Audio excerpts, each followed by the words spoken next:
এই যে এতগুলো প্রবলেম আমাদের হচ্ছে টেকনিক্যাল সাইডে আমরা দুর্বল, আমাদের মেথড অ্যাক্টিংয়ে আমরা দুর্বল, কিংবা আমাদের ওভাবে ইনস্টিটিউশন দাঁড়ায়নি। ফলে স্বাধীনতার এত এত বছরেও আমরা কেন এই জিনিসটার প্রতি এখনো মনোযোগ দিতে পারিনি? এটা কেন বলে মনে হয় আপনার? এটা আসলে অনেক বড় আলোচনা। আমার মনে হয় না যে আজকের আমাদের এই আলাপের মধ্যে পুরোটাকে নিয়ে আসা, গ্যাদার করা সম্ভব হবে। তো আপনি যদি দেখেন, আমি যদি 90 দশকের কথা বলি, 1400 সিনেমা হল ছিল বাংলাদেশে। আর 2025 সালের সর্বশেষ যে জরিপ, এটি আপনি যে কোনো সময় যে কেউ আপনার সার্চ করে দেখে নিতে পারেন, বাংলাদেশে রাইট নাও সিনেমা হল আছে 190টি।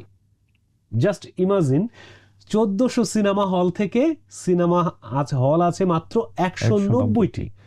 এখন cinema it's end of the day it's a business, এবং এটা তো একটা শিল্প হিসেবে ঘোষণাও করা হয়েছে। So it's a pure business with, আপনি বলা যেতে পারে কি বলে এটা, সোসাইটি চেঞ্জিং কোনো এলিমেন্টস থাকতে পারে বলতে পারেন। তবে এর বিজনেস পার্টটা অনেক বড় আসলে।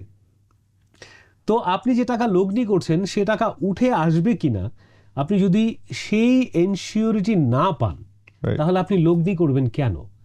একটা ভালো চলচ্চিত্র নির্মাণ করার জন্য আমি যদি এই ভালোটাকে বাণিজ্যিক ভালো হিসেবে ধরি, হ্যাঁ, আমি যদি একটা ভালো বাণিজ্যিক চলচ্চিত্র নির্মাণ করতে চাই, যেখান থেকে আমার এই পুরো টাকাটা অ্যাটলিস্ট খুব বেশি লাভ না হলেও, মুনাফা না হলেও, আমার এই লগ্নিকৃত অর্থটা উঠে আসবে, সেটি যদি না হয়, তাহলে আমি লগ্নি করব কেন?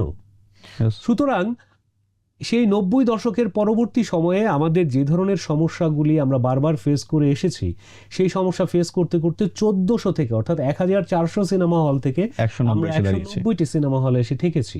এখন 190টি সিনেমা হলে অ্যাট এ টাইম, ঈদের সময় যদি আমি ধরি যে 3টি বা 4টি চলচ্চিত্র মুক্তি পাচ্ছে, কয়টি চলচ্চিত্র চলবে, কয়টা সিনেমা হলে চলবে?